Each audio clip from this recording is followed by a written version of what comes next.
오늘은 사도행전 3장 11절에서 26절까지 본문인데요.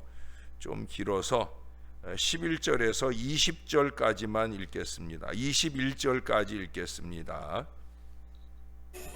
나은 사람이 베드로와 요한을 붙잡으니 모든 백성이 크게 놀라며 달려나아가 솔로몬의 행각이라 불리는 행각에 모이거늘 베드로가 이것을 보고 백성에게 말하되, 이스라엘 사람들아, 이 일을 왜 놀랍게 여기느냐?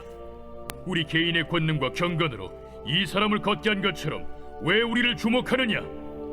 아브라함과 이삭과 야곱의 하나님, 곧 우리 조상의 하나님이 그의 종 예수를 영화롭게 하셨느니라.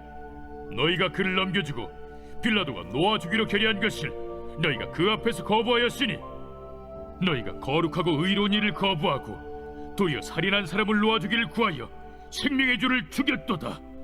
그러나 하나님이 죽은 자 가운데서 그를 살리셨으니 우리가 이 일의 증인이라. 그 이름을 믿음으로 그 이름이 너희가 보고하는 이 사람을 성하게 하였나니, 예수로 말미암아 난 믿음이 너희 모든 사람 앞에서 이같이 완전히 낫게 하였느니라. 형제들아, 너희가 알지 못하여서 그리하였으며 너희 관리들도 그리한 줄 아노라. 그러나 하나님이 모든 선지자의 입을 통하여 자기의 그리스도께서 고난받으실 일을 미리 알게 하신 것을 이와 같이 이루셨느니라.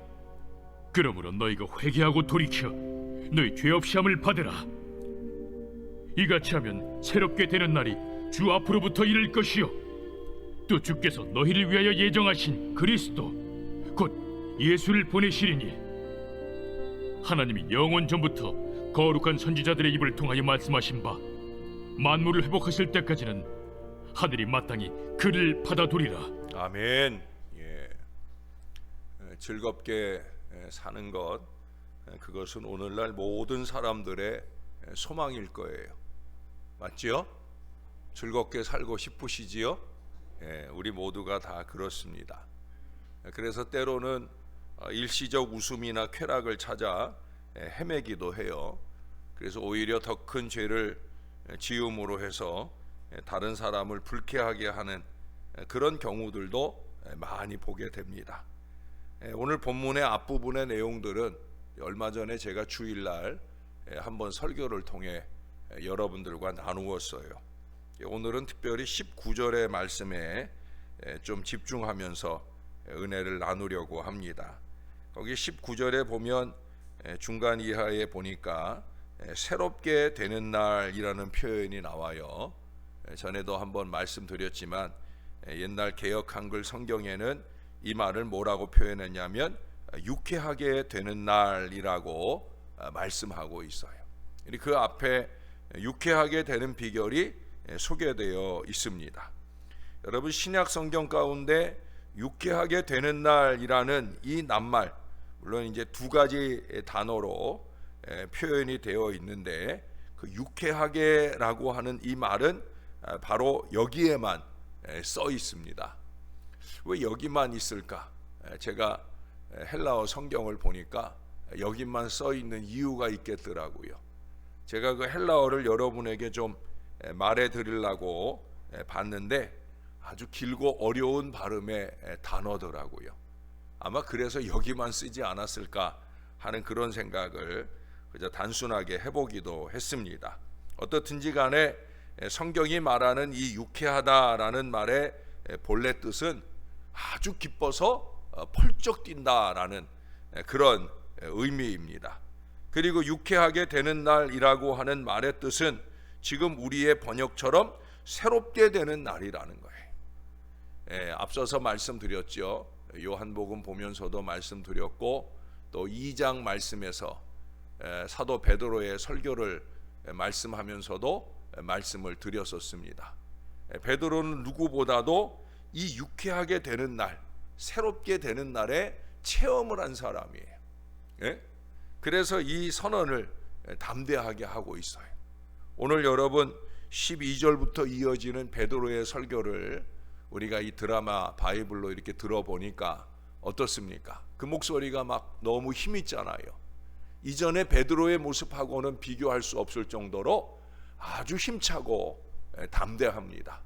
무엇보다 어제 보았던 말씀 속에서 그 안진뱅이를 일으켜 세우는 그의 그 담대한 믿음의 모습, 새롭게 되어진 모습, 그것은 우리의 마음에 큰 도전과 감동을 줍니다. 야, 우리도 베드로처럼 되면 얼마나 좋을까? 그렇잖아요, 여러분. 베드로처럼 정말 우리의 신앙이 우리를 유쾌하게 하는 이 믿음으로 살면 얼마나 좋을까 싶은 생각이 들어요. 히브리어에서는 이 유쾌하다는 것을 아라즈라고 합니다. 그 뜻은 즐거워한다라는 말만 아니라 승리를 거두었다라는 말도 포함되어 있다고 합니다. 우리가 어떻게 하면 불쾌지수가 높은 이 세상에서 또 점점 기온이 높아지면서 불쾌지수도 높아가는 이 계절을 맞아서 기분 좋은 마음으로 늘 살아갈 수 있을까? 오늘 본문에서 한 번 더 그 비결을 꼽아 보겠습니다. 첫 번째 말씀하는 건 뭐예요? 그 19절에 보니까 너희가 회개하고 돌이켜라는 말을 해요. 눈물 없이 기쁨 없는 거예요. 19절에 보면 회개하고 돌이켜 강조해주고 있어요. 두 단어를 연결해서 우리에게 기쁨을 누릴 수 있는 비결을 말해주고 있다는 거예요. 여러분, 진정한 회개는 두 가지 결단이 필요합니다. 하나는 감정적 결단이에요. 감정적 결단. 가슴 절절하게 자책하면서 죄를 뉘우치고 아파하고 다시는 이 죄를 짓지 않겠다라고 하는 결단의 마음. 우리는 그 마음을 많이 가져보았어요. 그런데 거기서 멈추면 안 되는 거예요. 그 다음은 행동을 결단해야 되는 거예요. 본문은 그걸 뭐라고 표현했냐면 돌이켜라고 표현을 했어요. 예? 잘못된 행동을 이제는 답습하는 게 아니라 반복하는 게 아니라 돌이켜 안 하겠다고 하는 행동이 이어져야 된다는 거예요. 여기까지 되어야 진정한 회개인 거예요. 그 행동이 습관으로 이어져야 되는 거예요. 안 하는 습관. 아리스토텔레스는요, 도덕적 우월성은 습관의 결과로 이루어지는 것이다. 우리는 정당한 행동을 함으로써 정당해지고 절제된 행동을 함으로써 절제력을 갖게 되고 용감한 행동을 함으로써 용감해진다라고 말을 했어요. 정당, 절제, 용감, 이게 저절로 되는 게 아니라 이걸 습관화하면서 체득되어지고 체득되어진 그 도덕적 수준을 통해서 우월해지는 인생이 될 수 있다는 거예요. 신앙적으로도 마찬가지.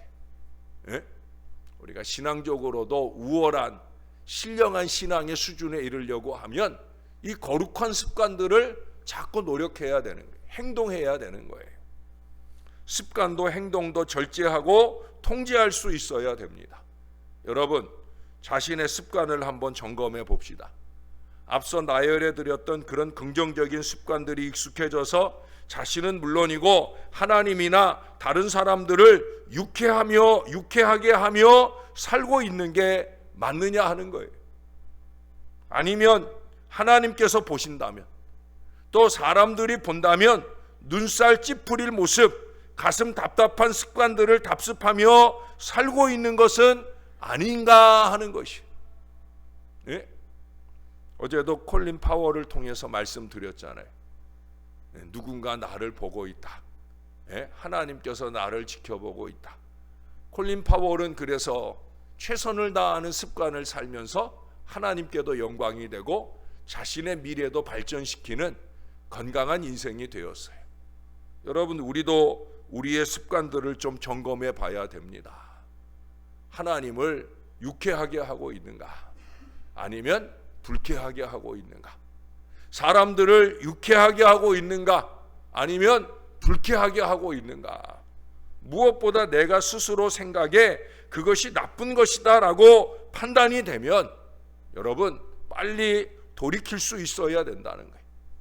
나쁜 것인 줄 뻔히 알면서 그냥 뭉개고 살려해서는 안 된다는 거예요. 계속 그 나쁜 습관을 답습하게 되면은요, 그러면 쉽사리 돌이키기가 쉽지 않아요. 빨리 말씀을 통해 나를 깨우쳐 주실 때 돌이켜야 됩니다. 돌이킴이 희망입니다. 오늘 본문에 그러잖아요.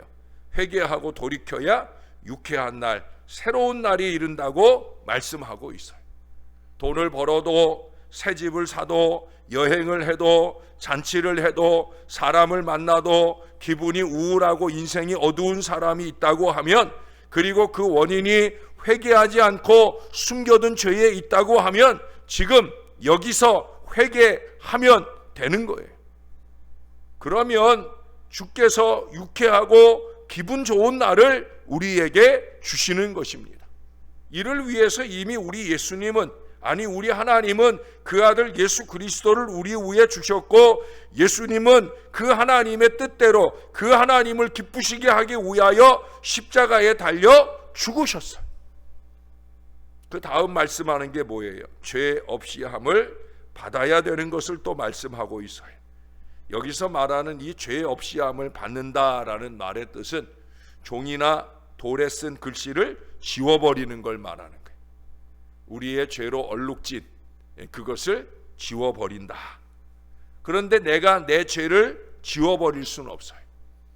우리는 회개하고 돌이키는 것까지는 하는데 네 죄가 없어졌다라고 하는 일은 내가 할 수 있는 일이 아니에요. 누가 하는 일이에요? 하나님이 해주시는 거예요.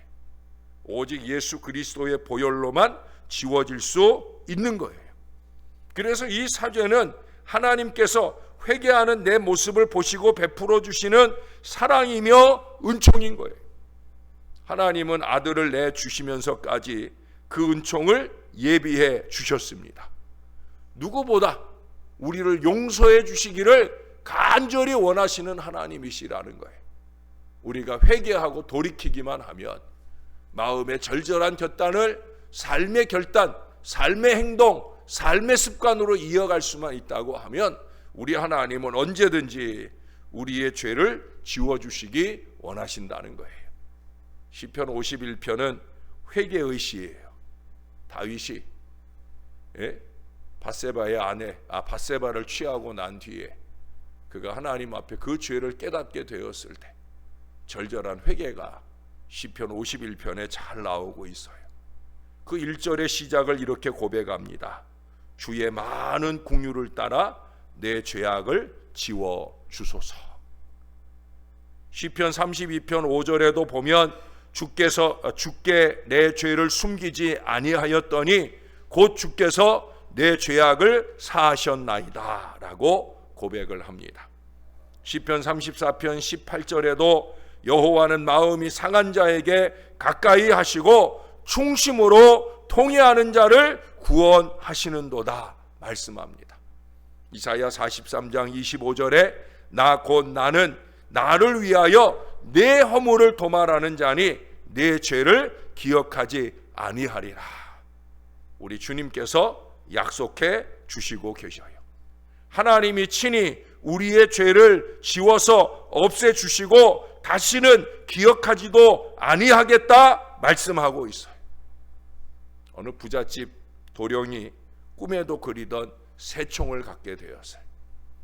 그래 이 새총을 열심히 연습을 하고는 산으로 갔어요. 왜 갔겠어요? 날아가는 새를 좀 한번 쏘아서 잡아보려고. 근데 아무리 돌아다녀도 새 한 마리 볼 수가 없는 거예요. 그래서 이 새총 한번 쏘지 못하고 허탕을 치고 실망하며 집으로 돌아오는데 바깥마당에서 띠뚱띠뚱 걸어가는 거위가 한 마리 보이는 거예요. 그 거위를 보는 순간 뭐 딴 생각 안 나고 그 거위를 쏘고 싶은 충동이 들었어요. 그래서 다 겨냥을 해가지고 딱 쐈는데 한 번 쐈는데 정확하게 거위의 머리를 딱 맞춰가지고 거위가 그 자리에서 피식 쓰러지더니 가까이 가서 보니까 죽었어요. 그때서야 생각이 나는 거예요. 새총을 쏠 때까지는 생각이 안 났는데 죄를 짓고 나니까 생각이 나는 거예요. 아이고 이거 아빠가 제일 좋아하는 거위인데. 그 생각이 나니까 자기도 모르게 주변을 돌아봅니다. 아무도 안 보여요. 그래서 그 담 곁을 파고 그 안에다 거위를 감쪽같이 묻었어요. 아무도 안 보겠거니 하고 집으로 돌아옵니다. 아닌 게 아니라 아빠가 저녁에 들어오자마자 거위를 찾아요. 그리고 거위가 안 보이니까 거위 본 사람 없냐? 누가 거위 안 봤냐? 라고 물어봅니다. 그러자 그가 나서서 말합니다. 못 봤어요. 아까 낮에부터 안 보이던데요. 왜 그랬겠어요? 도둑이 지발 저리는 거죠. 그래서 합리화하기 위해서 못 봤다라고 나서서 말해요. 그렇게 지나가는 줄 알았어요. 그 다음날 점심나절 됐는데 그 집안의 하인이 말하는 겁니다. 내가 물을 좀 길러 가야 되는데 내가 지금 바쁜데 물을 좀 길어다 줄 수 있느냐라고 묻는 거예요. 너무 어이가 없는 거예요. 왜 당신이 할 일을 내가 해야 됩니까? 라고 따지듯 말했더니 그가 씩 웃으면서 말하는 거예요.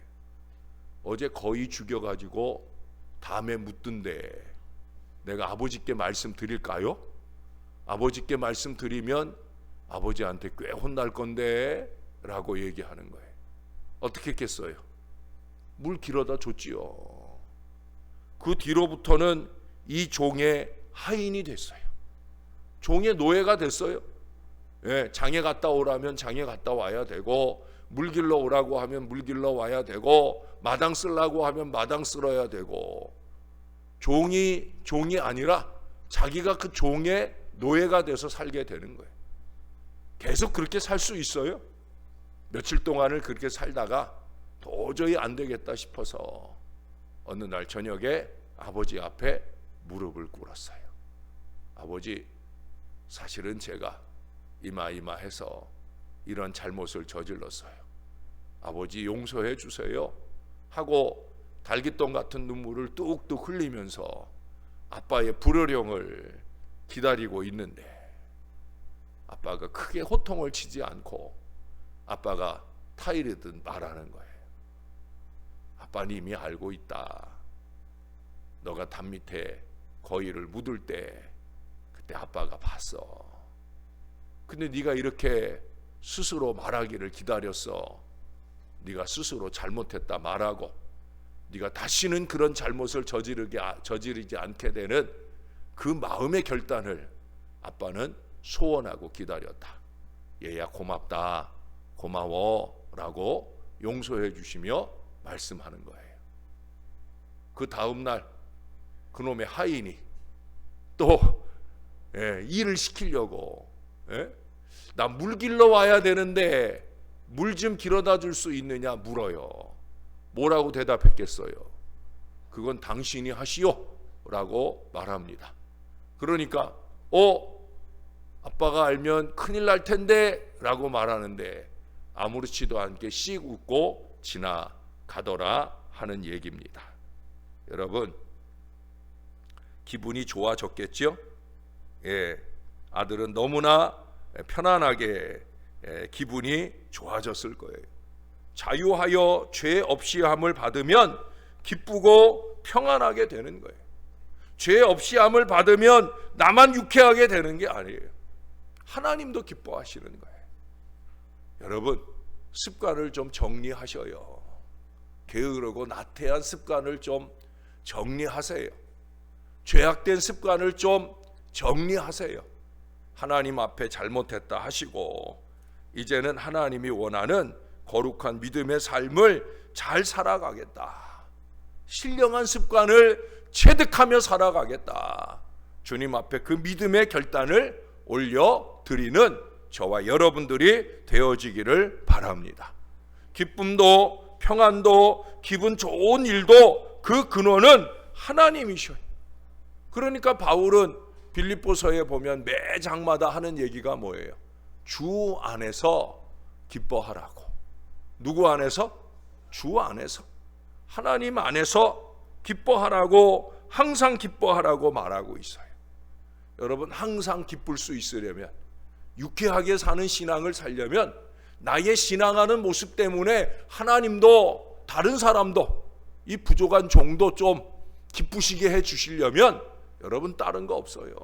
주 안에서 주님과 함께 살 때 마음도 든든해지고 인생이 즐겁고 평안해지는 은혜를 누릴 수가 있다는 거예요.